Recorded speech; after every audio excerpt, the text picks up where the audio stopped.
if a hidden immunity idol is played, then any votes cast against that person do not count, and the person with the next highest number of votes would be voted out.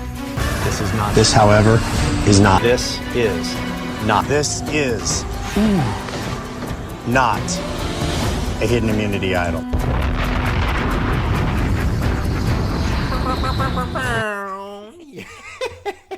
We hear the intro. Let's get to it.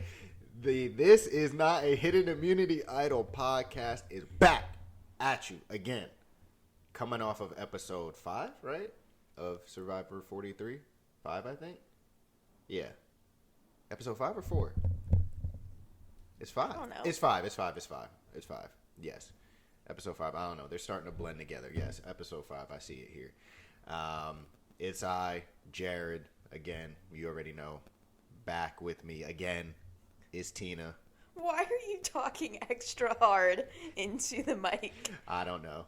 I'm trying to raise my my voice. I listened back to the last episode, and I feel like I got to speak a little bit louder, enunciate a little bit better. I feel like I was coming across a little too quiet last time. God forbid. Hey, you know the vibe. Okay. Anyway, we can hop right into this episode. It was another alright one. It was, it was one of the better ones this season.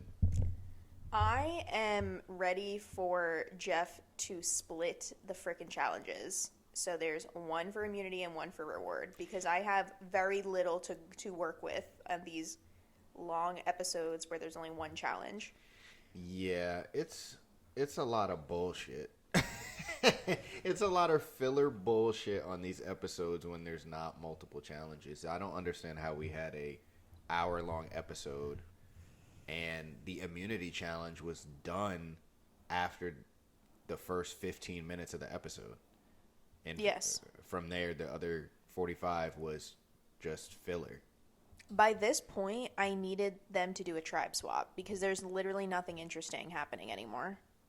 Yeah, I mean, it's stuff is happening, but it's only for it's mainly revolving around one tribe, specifically one tribe per episode, the losing tribe from the challenge. So you have the first 15 minutes where they do the challenge. The losing tribe is the rest of the episode and whatever goes on there. That's not enough to fill 45 minutes. Yeah. There needs to be other stuff going on. Yeah, I mean, these people, I don't know if they just all like each other too much. Nobody's trying to make waves, I guess. Everybody's trying to play it safe. And again, that goes back to what we talked about in the very beginning, is when you get too many of these fans coming on to play the game, super fans, at this point is too much, because they're all trying to out oh, I've seen so many eps. I know how to move within the game. I can't do this. I don't want to do that. I don't want to be seen this way. It's just you're trying to outthink everybody else, and you're making the eps boring for us watching, because you're not doing anything. You're trying to play it close to everybody's trying to play it close to the vest and not really get out there and make moves and play. Nobody really wants to play aggressively. That's the bottom line. I said all of that to say it's a long-winded way of saying yes. Nobody wants to play aggressively because Correct. They don't want to be seen as playing aggressive.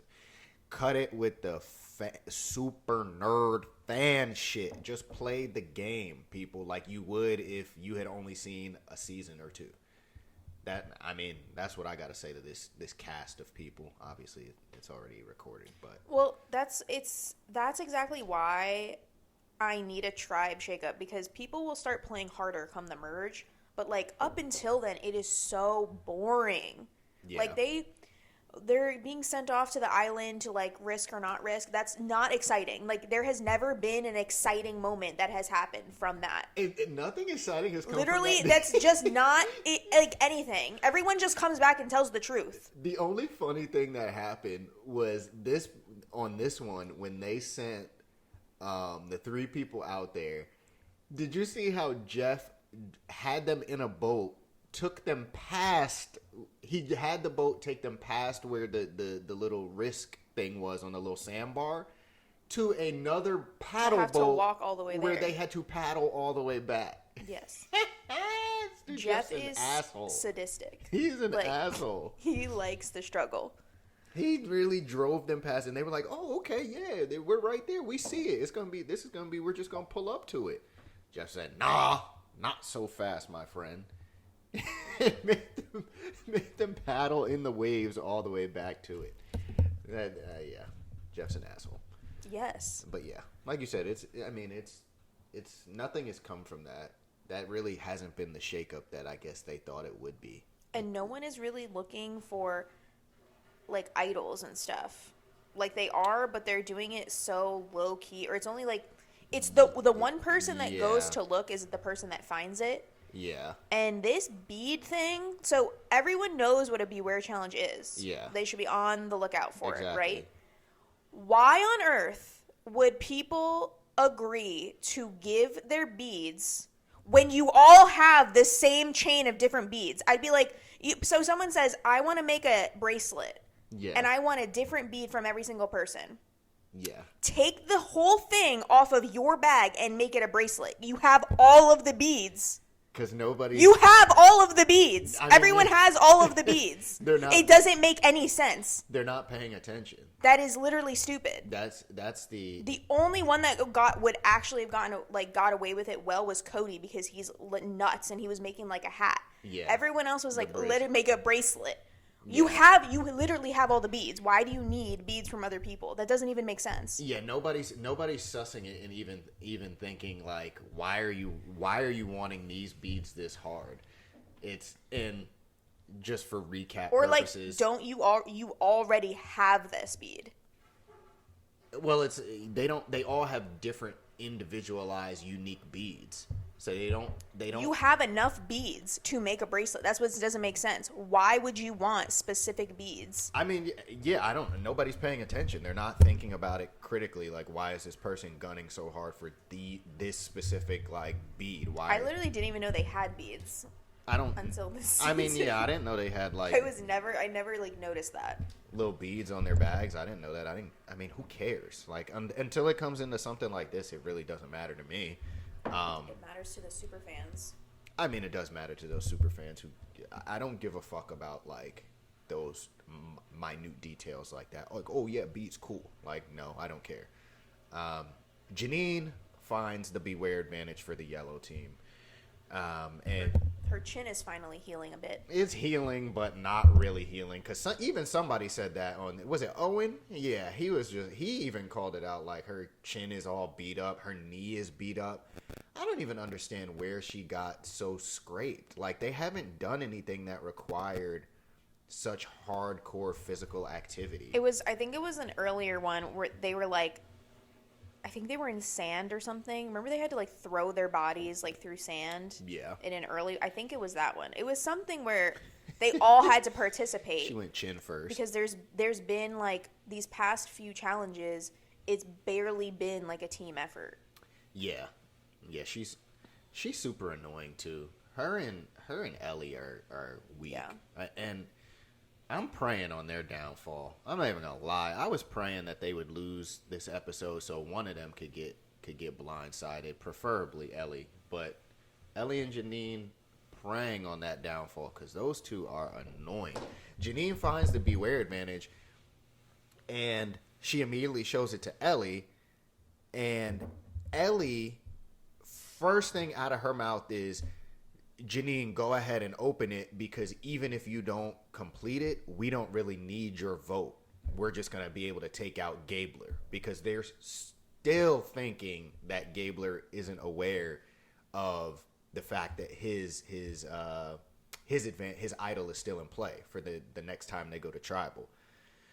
When she said that dumb shit, I was praying that Yellow would lose this episode so they could go to fucking tribal and she would get smoked. Oh, when she said that.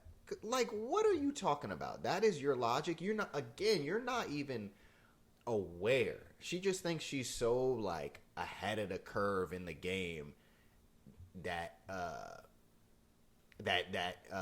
he's just going to go along with it, right? And she doesn't. And what they also tried to pull was they were trying to hide it from Owen. They didn't want to tell Owen, so they're standing there opening it, and Owen walks up on them, of course, right? And of course they try to scramble and like turn away, like oh, and he's just like, what's that over there, right? So then they had to own up and tell him about it. But little do they know, again, they think they were trying to hide it from him, trying to be sneaky. They're not even aware that Owen is, he's trying to betray them too. Like he's trying to sneak this and get one of those two of them out. So again, I was really hoping they'd take that L. They also chose not to tell Gabler. See, I don't really understand like how much time actually passed. Or like Sammy claimed that there wasn't enough time to tell Gabler, so Gabler ended up giving one of his beads to Janine. Yeah. And he said like there wasn't enough time. I'm like, if your plan is to, this would be your perfect opportunity to have her lose her vote and still play to the fact that Gabler is going, we're voting against Gabler and have her not have a vote at the next tribal. So I don't know why you wouldn't make the time. Yeah, exactly. Like if unless it was immediately after Ellie told Sammy that Janine found the beware advantage and what she needed to accomplish, unless as soon as she told him that, they turned around and went back to Gabler to try to get his bead, there's no excuse for why Sammy wasn't able to run to Gabler and really fuck this up for Ellie and Janine. Yeah. I didn't understand that either. There was no, because he tells Gabler after the fact, and Gabler was like, "Damn, had I known, I wouldn't have given her that bead. So we could have fucked her up, and she could have lost her vote." Exactly. I don't really understand what he was talking about. It's like, dude, you could have made time too. That's the other thing. Y'all ain't got nothing going on. Like, you could have made time. Like, and it could have been as simple as like walking up on dude, laying down that, because Gabler's over there laying down like a fucking bump on a log because he ain't got no energy to do anything. Could have laid down right next to him, right? Whispered, "This is what's going on," right? "Listen to me. Don't react. Don't say anything. This is what's going on. Do not give her that bead." Like, he immediately could have. Because I know for a fact it wasn't right after. That's exactly. Yeah.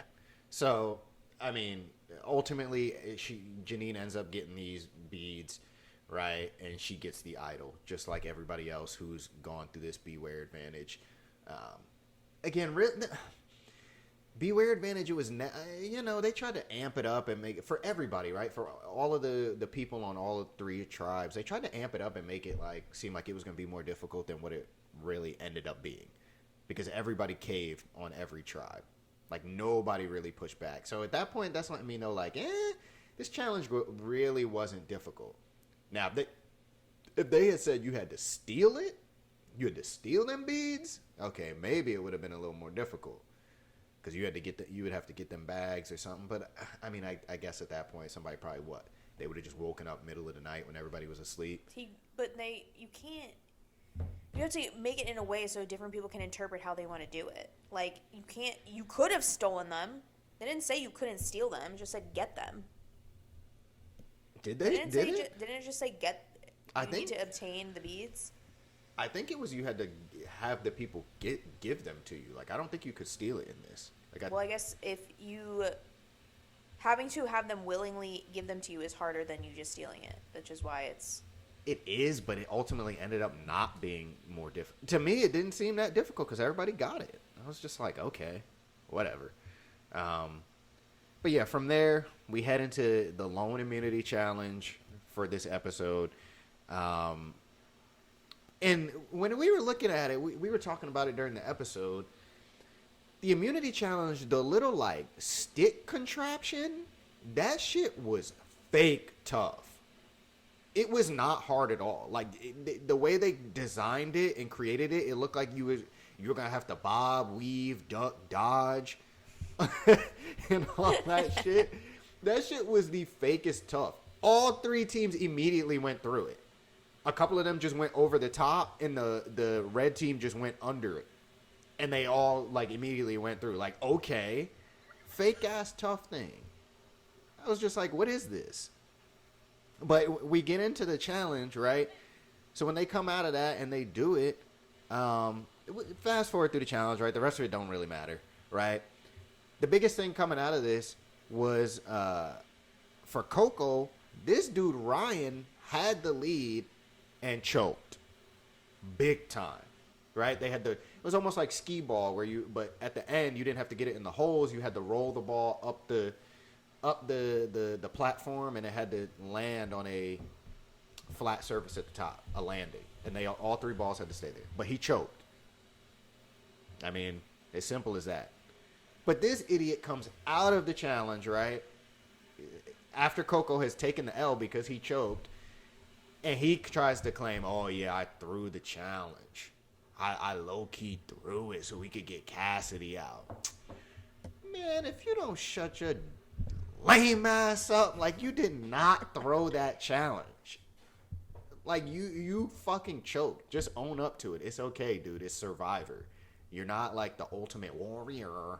Like, no, he purposefully threw the challenge and claimed the title of Donkey of the Week for this episode. Oh yeah, he's definitely the Donkey of the Week goes to Ryan for his fucking antics and claiming that he threw that challenge. Not only did he claim he threw the challenge when it was obvious to everyone that he just fucking choked, right? He then immediately runs and tells James and Carla, right, about the situation.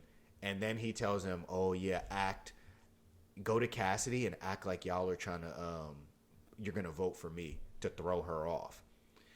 That was the weakest strategy. Because he thinks he's putting on some Oscar award-winning performance throughout the day, telling James and Carla, oh, don't be too nice to me. Don't be too nice to me. Like, I told Cassidy y'all's energy was off with me. Like, just, don't be too nice. Meanwhile, Carla immediately ran to Cassidy and told her what this dude Ryan had said. So now Cassidy is aware, and she goes up to Ryan, and he's still trying to act like he's on his Denzel Washington.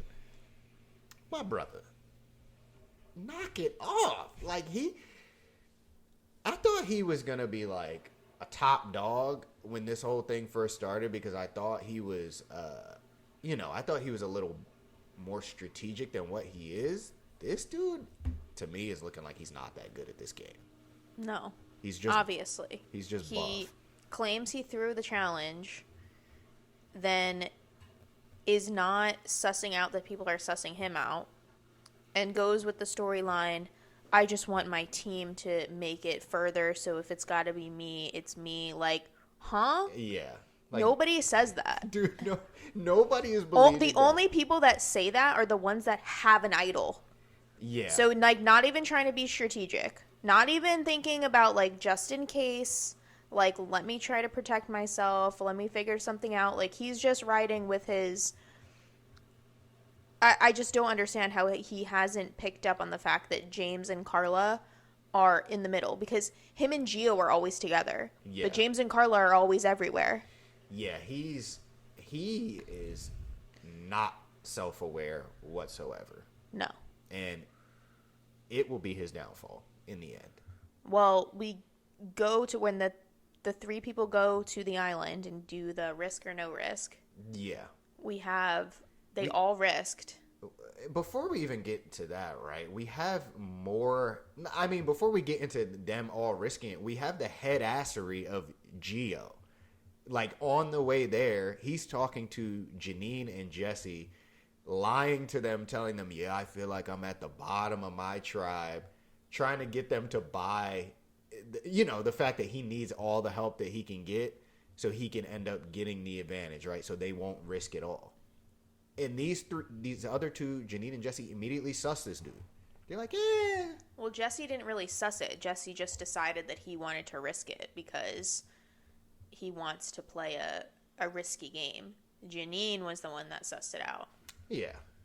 Either way, it was bad play by Gio. Like, it was bad play by Gio, but then he gets it. He's the one. They all risk it, and he actually gets the advantage. yeah. And he tells Carla.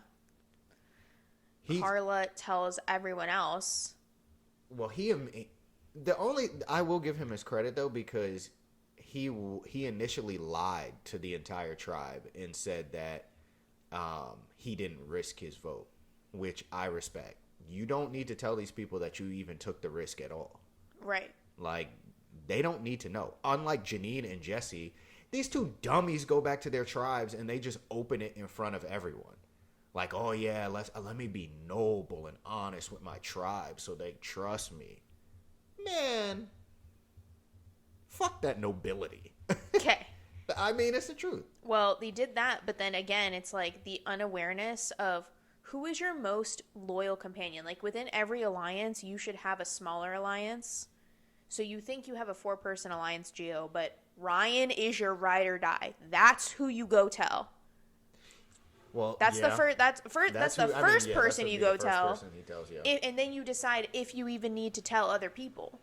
Yeah, I don't. Because at some point it's going to become an individual game. So you don't really need anyone knowing that you have this advantage, but you certainly don't need more than like one person knowing. Yeah. Right now. So he chose to tell Carla, who immediately told the others. Yeah, I didn't understand that, why he decided, like you said, he for some reason he was under the impression that they were a lot closer than they actually were. Because like you said, it's always him and Ryan off together doing things. So why wouldn't you immediately run and tell Ryan? Why are you telling Carla? Some more headassery from Gio. The only thing Gio got credit for this episode was the fact that he was willing to lie to the tribe. Other than that, this dude was on blockhead as well. Him and his boy Ryan this episode. The one thing I did find funny as we move off of this was when Janine, told her whole tribe that she took the risk. When this dude Sammy said she was trying to play funky because she was trying to get another advantage, that made me laugh. Because yes, she is funky. She's trying to stack them advantages. I mean, she's playing hard, but she's playing like openly hard. Right. That's what he was saying, is you don't want to be that open about it because then you're putting a target on your back. She don't care. She thinks the only target is Gabler. Like I said earlier, I'm preying on their downfall. It's gonna come. Her and her crony ain't gonna make it too far once they hit that merge, but we'll see. But yeah, like you said, Gio gets the advantage. We go to, and Carla tells Carla, and Carla immediately tells everybody else. So now everybody else knows, and we get to the tribal, and not much to write home about in tribal. Again, no spicy tribals this season. Gio gets blindsided. That's the bottom line. This dude gets big smoked. He didn't see it coming. Well, Ryan got blindsided too, of course. Which is why Ryan is the donkey of the week. He did all of that for him to now be on the outs. For his actual singular person alliance to be no more, and he's 100% on the outs now, and he had no idea. Exactly. He's completely on his own. But think about, like, if he did in fact throw the challenge, look at everything that happened for you to now not have an alliance. Exactly. And you did all that. If you actually blew it on purpose, you're an idiot. He's a complete donkey, complete dummy, and dude, we're not buying that you threw that challenge, right? Like, we saw during the challenge where the people were telling you throw it the other way, and you were just trying to be stubborn about your buffness, and you fucked up. We'll see how he moves now. I'll be interested to see, does he pick up on the fact that James and Carla are running that tribe at this point? Like, is he so unaware? And is he going to try to link with Cassidy and be like, well, we're on the... At that point, he can't even link with Cassidy because Cassidy's going to be like, I'm with them. Like, I'm with those two, so you're on the bottom, buddy. So you better be praying for a merge. I'm praying for a merge at this point, too. Let's shake some shit up, honestly. Or didn't they preview that it's merge time the next episode? Because they were all hugging. Yeah, I guess they... Yeah, you're right. They did. Let's see next time, like we talked about before, with that merge feast, what's it going to be about with the alcohol? This dude Sammy gonna try to get his sip on? Gonna try to get his drink on, or what? I guess it won't. I guess we can't look for it at the merge feast. We gotta wait for one of the reward challenges. Yeah. Where there's alcohol involved. Yeah. Hey, we'll see who this year's sponsor is going to be. Is it going to be Outback, Applebee's, Olive Garden, Outback is Burgers? like part owner of Survivor at this point. It ought to be. I mean, their logo kind of looks like the Survivor logo, low key. That's because it's Jeff's favorite restaurant. Hey, don't let you find out that this dude Jeff is a CEO of. He probably Outback is. Or something stupid He probably like that. is. Or owns a bunch of their restaurants. He might. He probably does. Hey. They go extra hard when it's Outback for the rewards. They have really the do. whole they literally bring a fake restaurant set up for the people to go to. They really do. They build a fake setup out in Fiji for the people to pretend that they're in an actual Outback. Hey, that blue. You got to go hard when you're getting that blooming onion, that warm bread. I'm just saying. Okay. All right. Well, that about wraps this one up. These eps could be longer if Jeff would give us more in his eps, but There should be more to talk about come the merge. there should be. Because it's an individual game now, and we'll see how alliances shake up. Yeah, that'll be interesting. It should get a lot more spicy, and people should start playing the game a little bit harder, a little more sneaky. And if it doesn't, this is probably one of the worst seasons ever. Yeah, they're gonna have to. We got some. Again, we got some head ass people still left in the game that are gonna, they're gonna try to play it a certain type of way, and yeah, it should make it interesting. But we'll have to see. I guess that's it for us this week. Yeah, we're out. We'll get at you next time. Bye.